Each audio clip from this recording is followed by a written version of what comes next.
மிக்க மகிழ்ச்சி. வாழ்க வளமுடன், வாழ்க வளமுடன். இந்த இனிமையான காலை பொழுதுல சுமார் 50 நபர்கள் கலந்து கொண்டு சிறப்பித்துக் கொண்டிருக்கின்ற இந்த காட்சி கண்கொள்ளா காட்சி. இப்ப ஒரு அரங்கத்துல உங்க எல்லாரையும் பார்த்து கொண்டிருப்பது போல ஒரு மனசுக்கு ஒரு நிறைவளிக்கிறது. ரொம்ப சந்தோஷமா இருக்கு. இந்த சந்தோஷமான மனநிலையில சுவாமிஜி அடிக்கடி அந்த பாடக்கூடிய அந்த பாடல், ஆன்மீக அறிவு பெற ஆர்வமோடு என் அறிவினில் அன்போடு இணைந்துள்ள அறவோர்கால் நண்பர்கள், மேன்மையுள்ள அன்பர்களே, உங்கள் வாழ்வு என்றுமே மிகச்சிறந்து வளமடைந்து ஓங்க வாழ்த்தி மகிழ்கின்றேன். வாழ்க வளமுடன். அது சொல்லிட்டு அடுத்து நான் யார் என்ற தத்துவத்தையும் அந்த பாடல்ல விளக்க இருக்கும். நான் என்பதறிவு அது சுத்த வெளி மெய்ப்பொருள், உள்ளுடலை பேரியக்க மண்டலத்தை ஆட்சி செய், வான்காந்தம் ஜீவகாந்தம், வான்காந்தம் ஜீவகாந்தம் வந்த வகை நோக்கிடில், வல்ல தூய வெளியும் பின் விரிவலை என்றுணர்வி. ரொம்ப அற்புதமான அந்த வரிகள். நான் என்பது அறிவு அது சுத்த வெளி மெய்ப்பொருள். இது எல்லாருக்குமே தெரியும். மெய்ப்பொருள் தான் நானாக இருக்கிறது. அது சுத்த வெளிதான். இந்த நல்லுடலை பேரியக்க மண்டலத்தை ஆட்சி செய். இந்த உடலையும் இந்த பேரியக்க மண்டலத்தையும் ஆட்சி செய்வது எது? ஆட்சியின்றி ஆளுகின்ற ஐயன் திருவருள். அவனுக்கு ஆட்சி கிடையாது, ஆனா அவன் தான் ஆண்டு கொண்டிருக்கிறான். எப்படி ஆண்டு கொண்டிருக்கிறான்? வான்காந்தம் ஜீவகாந்தம். அந்த ஆட்சி செய்கிறது எது? இந்த வான்காந்தமும் இந்த ஜீவகாந்தமும் தான். அதுதான் ஆன்மாவாக இருக்கிறது. இந்த உடல்ல ஆன்மாவாகவும் வான்காந்தத்திலையும் அதுதான் அந்த காந்தம் தான். அது இறைவனுடைய மனம்னா இது மனிதனுடைய மனமாக இருக்குது. அவ்வளவுதான். வான்காந்தம் ஜீவகாந்தம் வந்த வகை நோக்கிடி. எப்படி வந்துச்சுன்னு நோக்கணும். எதுல நோக்கணும்? அறிவாலேயே.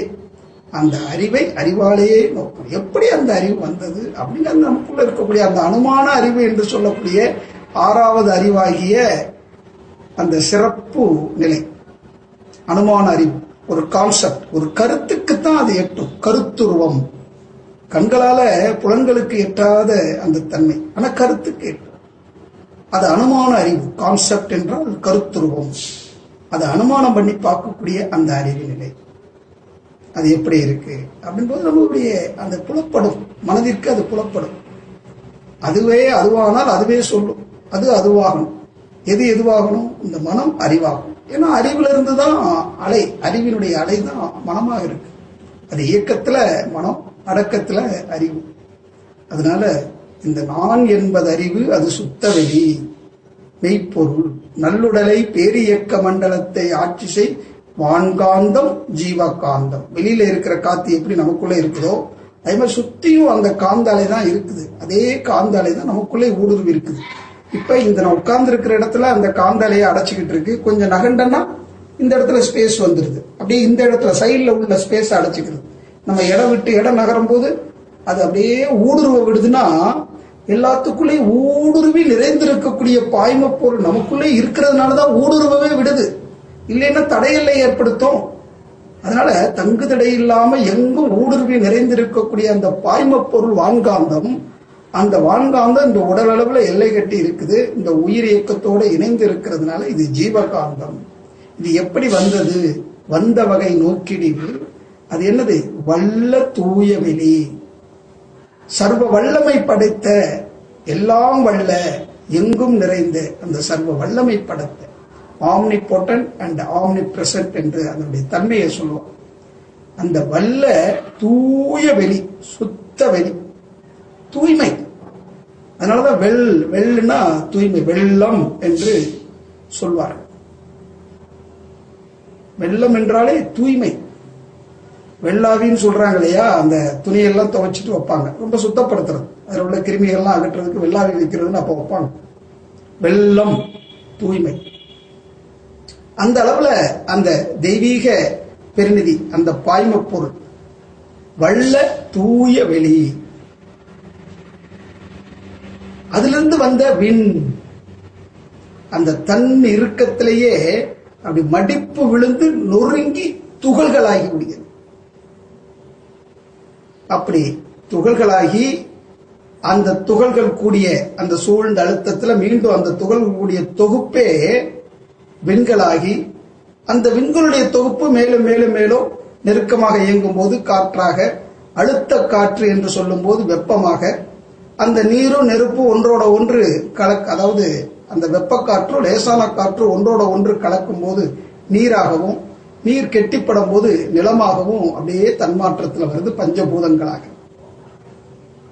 அதிலிருந்து சுழன்று வரக்கூடிய அந்த காந்த அலை வெளியில வரும்போது, ஒவ்வொரு அணுக்கள்ல இருந்து வரக்கூடிய அந்த காந்த அலை அப்படியே சுழன்று அது வெளியில வரும்போது மீண்டும் அந்த சூழ்ந்த அழுத்தத்தால அந்த வெளியில வந்த அந்த அலை மறுபடியும் சுழல் போகுது. அப்ப முதல்ல உள்ள அது வேகம் அதிகமானது, அது வேதான் என்று அந்த வார்த்தையில குறிப்பிடுறது.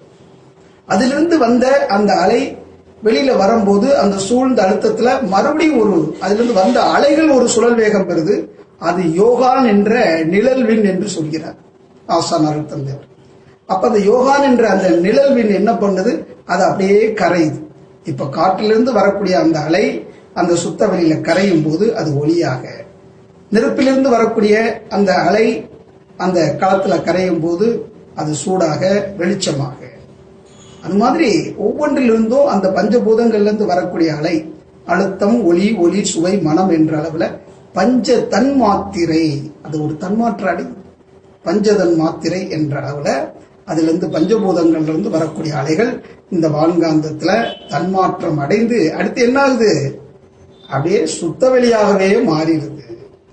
எங்கே இருந்து வந்ததோ அங்கேயே கரையுது. அப்ப எங்கிருந்து எடுக்கப்பட்டதோ அங்கேயே கொடுக்கப்பட்டதுன்னு சொல்றது இந்த கருத்து. எதை கொண்டு வந்தோம், எதை கொண்டு போக போகிறோம், ஒன்னும் கொண்டு வரல, எதையும் கொண்டு போகல. உள்ளது மலர்ச்சி அடையுது, உலகங்களாக உயிர்களாக வந்திருக்கு. அவை அத்தனைக்கும் ஆதாரமாக இருப்பது இந்த சுத்த வெளிதான்.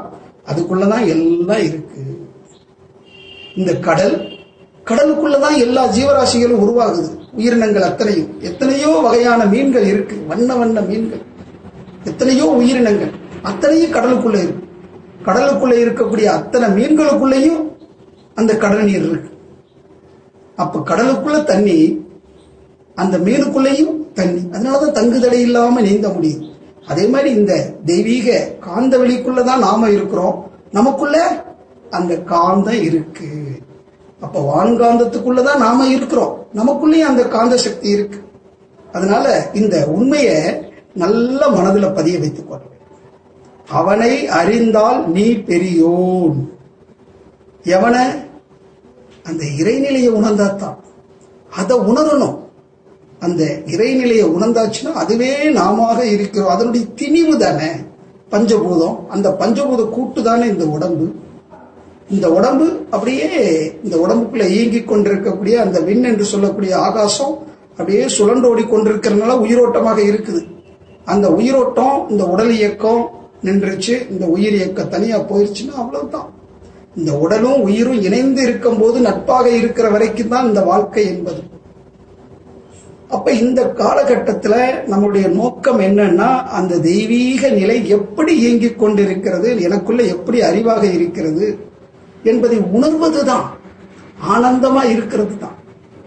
அந்த செயல் விளைவு நீதி என்று சொல்லக்கூடிய அந்த தர்ம நெறி, அந்த யோக நெறி தவறிடக்கூடாது.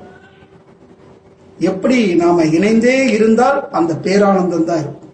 அந்த இணைப்பு எப்ப தடைப்படுதோ அப்ப நமக்கு துன்பம் என்பது வருகிறது. குற்றம் என்று சொன்னாலே அந்த இறைநிலைக்கு குறுக்கீடு செய்வது என்று அர்த்தம். குற்று என்றாலே குறுக்கீடு, என்றால் இறைநிலை. அப்ப இறை நீதியை புரிந்து கொண்டு செயல் விளைவு தத்துவத்தை புரிந்து கொண்டு அதற்கு குறுக்கீடு செய்யாம இணக்கம் காத்து வாழ்வதுதான் வாழ்வு.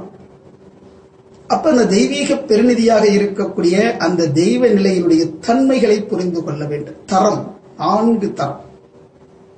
அல்ல அல்ல குறைவுபடாத அந்த அன்பு நிலை வற்றாய் இருப்பாக இருக்கிறது. அந்த ஆற்றல் தான் எல்லாருக்குள்ளேயும் நிறைந்து ஒரு பாதுகாப்பை கொடுத்து கொண்டிருக்கிறது. ஆற்றல் நிலை, சக்தி நிலை, உயிர்நிலை.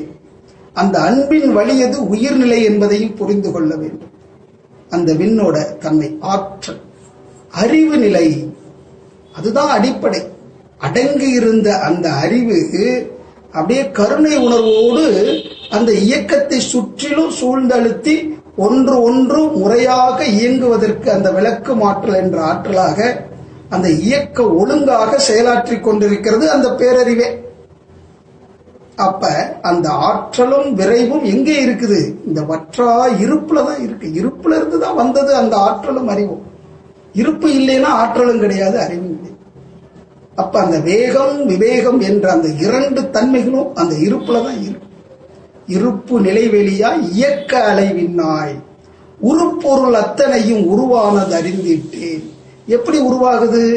காலம் என்ற ஒரு தன்மையில உருவாகுது. காலம், இதுதான் அடிப்படையான விஷயம். காலத்துக்கு ஒரு நுண்ணழகு என்று சொன்னால் கண் சிமிட்டும் நேரம் என்று சொல்வார் சுவாமி. அந்த நுண்ணழகு, நுட்பமான அந்த அதிர்வு, அந்த ஒரு அதிர்வுக்கும் இன்னொரு அதிர்வுக்கு இடைப்பட்ட அந்த நீளம், அந்த இடைவெளி, அந்த வெளிதான் காலமா இருக்குது. அங்கேயும் பாருங்க, ஒரு அதிர்வுக்கும் இன்னொரு அதிர்வுக்கு இடைப்பட்ட அந்த இடைவெளிதான் காலம் என்பது. அப்ப காலமாக இருப்பது எது? அந்த வெளிதான். ஒரு அதிர்வுக்கும் இன்னொரு அதிர்வுக்கும் இடைப்பட்ட அந்த காலவெளி, இடைவெளி. இது அந்த வெளி அப்படியே அந்த நீளம், அந்த கால நீளம் தொடர்ந்து வரும்போதுதான் அந்த தொகுப்பாகிய விண்களுடைய தொகுப்பு எத்தனையோ ஒளியாண்டுகளாக அது தொடர்ந்து வந்த தன்மாற்றத்துலதான் இன்னைக்கு இந்த உருவம் எடுத்து வந்திருக்கு. நேரடியா அப்படியே இந்த உருவம் வரல.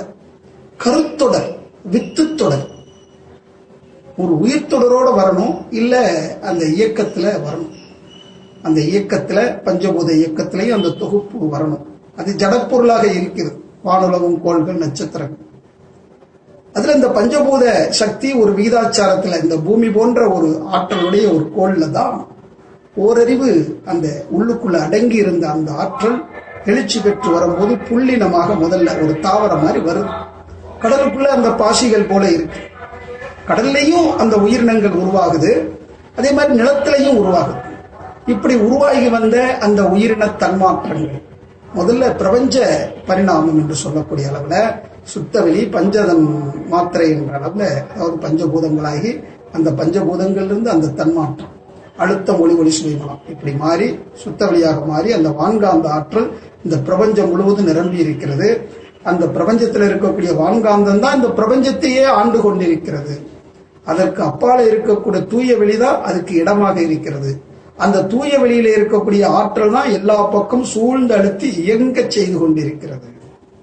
அந்த சூழ்ந்த அழுத்தம், அதனாலதான் அந்த அழுத்தம் எனும் உந்தாற்றல் ஒன்றை கொண்டே அணு முதலாய் அண்டகோடி அனைத்துமாக்கி இந்த பிரபஞ்சத்துக்கே மூலமான சக்தி அந்த அழுத்தம் தான். அந்த அழுத்தத்தை தான் இங்கே உணர்றோம். இங்கே உணரக்கூடிய அழுத்தமும் அந்த அழுத்தமும் வேறு வேறு இல்லை, எல்லாம் ஒண்ணுதான். அதனாலதான் இங்க கவனிக்கும் போது அந்த பிரபஞ்சத்தில் இந்த பேரியக்க மண்டலத்தையே இயக்கிக் கொண்டிருக்கக்கூடிய ஆற்றல் தான் இந்த உடலையும் சூழ்ந்தழுத்து இயங்க செய்து கொண்டிருக்கிறது. அந்த உண்மையை உணரும் போது மனிதன் என்பவன் தெய்வமாகலாம். அப்ப அந்த தெய்வீக மகாசக்தியோட இணைய வேண்டும் என்றால் இந்த புருவ மையத்திலேயே இந்த உச்சியிலேயே ஞாபகத்தை வைத்து முதல்ல அழுத்தத்தை உணர வேண்டும். அதுதான் மூலசக்தி, ஆதி பராசக்தி என்று சொன்னால் இதுதான் ஆதி. எல்லாத்துக்கும் தொடக்கமாக இருந்த அந்த ஆற்றல், பரம்பொருள், மெய்ப்பொருள், அந்த சுத்த வெளி, அதுக்குள்ள அடங்கி இருந்த அந்த ஆற்றலும் விரைவு என்ற ஆற்றலும் வேகம், அந்த அறிவு, இது ரெண்டும் இணைந்த அந்த சக்தி தான் ஆதி பராசக்தி என்று சொல்லும். அது வார்த்தைகளை நம்ம எடுத்துக்கிட்டோமே தவிர அதனுடைய தத்துவத்தை, அதனுடைய பொருளை உணர்ந்து கொள்ள வேண்டும். அதுதான் மூலசக்தி. அந்த சுத்தவெளி ஒண்ணு இல்லைன்னு சொல்றோம், ஆனா அதுக்குள்ளதான் எல்லாமே அடங்கி இருந்தது என்பதையும் புரிந்து கொள்ள வேண்டும். இந்த தத்துவங்களை எல்லாம் புரிந்து கொண்டு இப்ப நம்ம முதல்ல செய்தோமே இந்த இறைநிலை தவம், எத்தனை பேர் கலந்துக்கிட்டீங்கன்னு தெரியல, முழுமையாக உணர்ந்தீங்கன்னு தெரியல. இப்ப நான் சொல்லி முடிச்ச பிறகு மீண்டும் ஒரு முறை இந்த இறைநிலை தவத்தை செய்யறோம். நான் யார் என்ற தத்துவத்தை இப்ப கேட்டு முடித்த பிறகு மீண்டும் இன்னொரு முறை செய்யறோம். அப்பதான் முதல்ல செய்ததுக்கும் இப்ப விளக்கங்களை கேட்டு மறுபடி செய்யறதுக்கும் உண்டான வித்தியாசத்தை நீங்க உணர்வீங்க. நல்லா உணரலாம். இப்படிங்கிறதுக்குள்ள சாமிஜி உணரலாம்னு சொல்றார். அப்ப அதுக்கு என்ன வேணும்? இன்ட்ரெஸ்ட் அண்ட் இன்வால்வ்மெண்ட் 2 இருந்தா போதும். எதையுமே நம்ம தெரிஞ்சுக்க முடியும். இன்வால்வ் ஆகாம எதையுமே அப்படியே ஒதுங்கி ஒதுங்கி போக கூடாது. எதையுமே ஃபேஸ் பண்ணணும்னு சொல்லுவாங்கல்ல. எதை செய்யறோமோ அதுல இன்வால்வ்மெண்டோட செய்யுங்க, ஈடுபாட்டோட செய்யுங்க. அங்கே மனம் ஈடுபாடு என்பது இருக்கணும். அப்ப ஈடுபாடு இல்லாம எதை செய்தாலுமே அது சிறப்புக்கு வராது.